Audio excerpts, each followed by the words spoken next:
Influenza, also known as the flu, is a serious illness. It can cause high fevers, cough, body aches, and fatigue. Complications can include pneumonia, respiratory failure, and even death.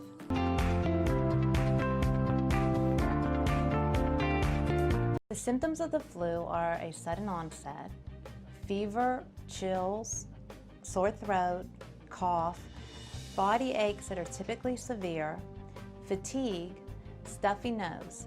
The symptoms that bothers patients the most is often the fever.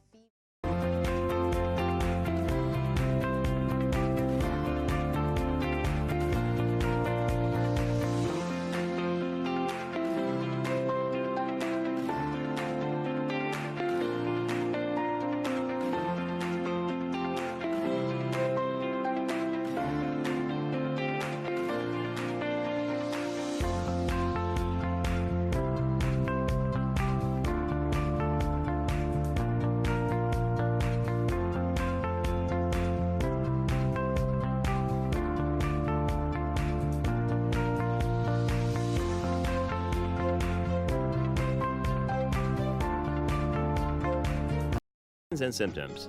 The main symptom of diarrhea is loose, watery bowel motions, stools or feces, 3 or more times a day.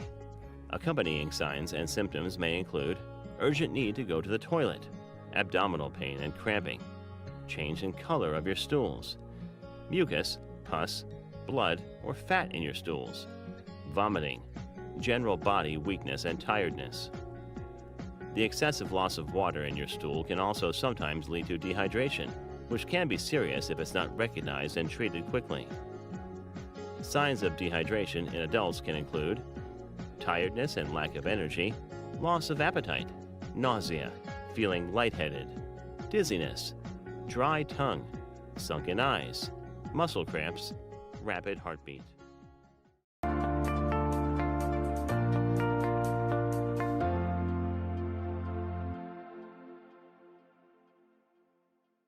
Diabetes is a disease that occurs when the amount of glucose or blood sugar gets too high. This is glucose, the main source of our body's energy, which comes mostly from the food we eat. Normally, insulin, a hormone made by the pancreas, helps glucose from our food get into our cells to be used for energy. But what happens if we can't produce enough insulin, or we produce none at all? Let's take a look at the pancreas, where insulin is made. With type 1 diabetes, our body's immune system destroys the cells in our pancreas. This means our body can no longer make insulin and we need to take it daily to live. In type 2 diabetes, either our body doesn't use insulin well or the pancreas makes some insulin, but not enough to carry sufficient glucose into our cells. Either way, we need to make up the difference by taking insulin or other diabetes medications to control our blood sugar. With either type of diabetes, glucose levels in our blood can get too high, which can lead to health problems, including heart, kidney, nerve, and eye diseases.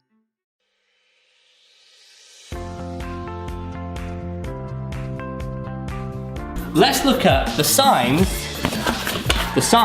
that should be triggering you to speak to your GP. Now take these seriously, as early diagnosis and treatment can prevent many future complications. So let's begin.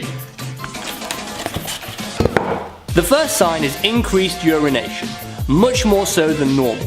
Because your sugar levels are so high, not all of it can be reabsorbed, and some glucose ends up in your urine, which ends up drawing more water. Next is increased thirst, and this works hand in hand with the increased urination. So you're weeing more, and your body needs more water. And it all comes down to osmosis and the sugar in your urine, but we won't go into that because you haven't got all day. Blurred vision, which is a loss of sharpness in one or both eyes. So when our blood sugar levels are too high, it causes swelling of our lens. Now imagine if my camera lens was swollen. The image would also be blurry. And if this persists over time, it can actually cause something called diabetic retinopathy.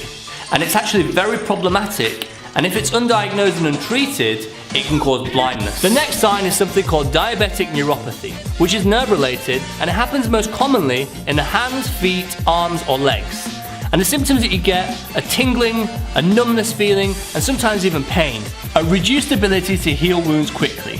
So why does this happen? Well, again, it all comes down to the increased blood sugar levels. And this leads to poorer circulation, so less blood with oxygen and nutrients can reach the site that's damaged to promote healing.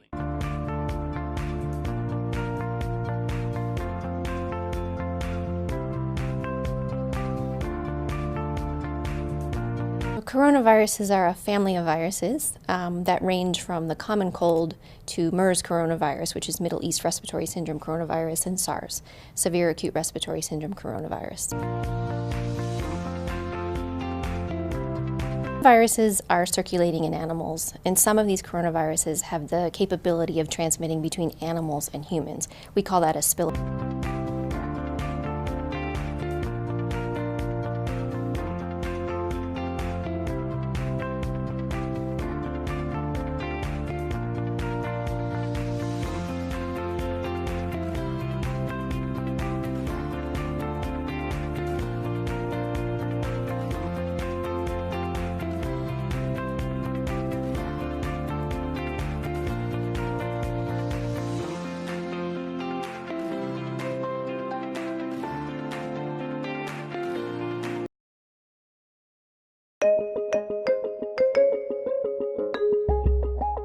The microbiome is basically all the microorganisms that live on and in our body.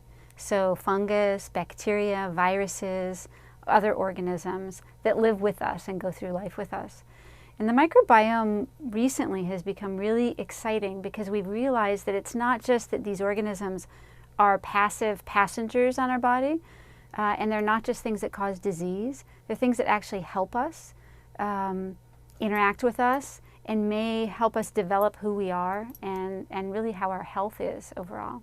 It's 5 tips to keep the microbiome healthy, particularly your gut microbiota. So first, healthy diet, and this is lots of fruits and vegetables, low animal fats, low animal products. 2, exercise. Keeping your body healthy will help keep your gut healthy and their microbiome healthy. 3, reducing your stress if you can. We know that stress is going to negatively impact your microbiome, and you can have reductions of some of the good bacteria that you want. 4, if you can stay away from antibiotics, do so. Only take antibiotics when you have an infection that really needs to be treated with antibiotics, because they can reduce the diversity of your microbiome, and that can be a problem in health. And finally, people ask about probiotics, prebiotics.